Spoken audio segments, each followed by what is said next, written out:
CO ছাড়া আর কোন প্রতিনিধি রাজ্যে নেই। 90,000 বিএলও দিয়েছে কে?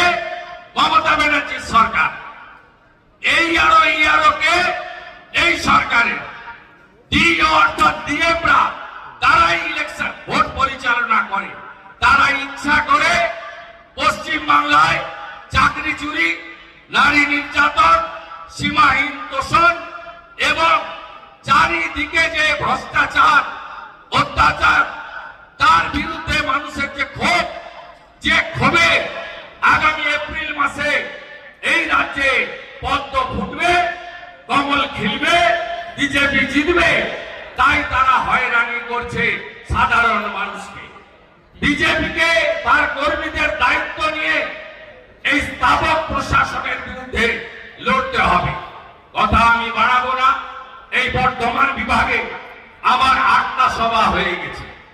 বাকি আবার যখন বলবে যাব, ফেব্রুয়ারি মাসে মাইক বাজবে না, জনসংযোগ হবে।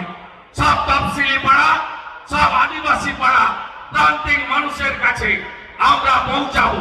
সব মন্দিরে গিয়ে প্রার্থনা করব। আজকে সভাপতি দুর্গাপুরে ভিরিঙ্গি কালীবাড়িতে গিয়ে প্রণাম করে এসেছেন।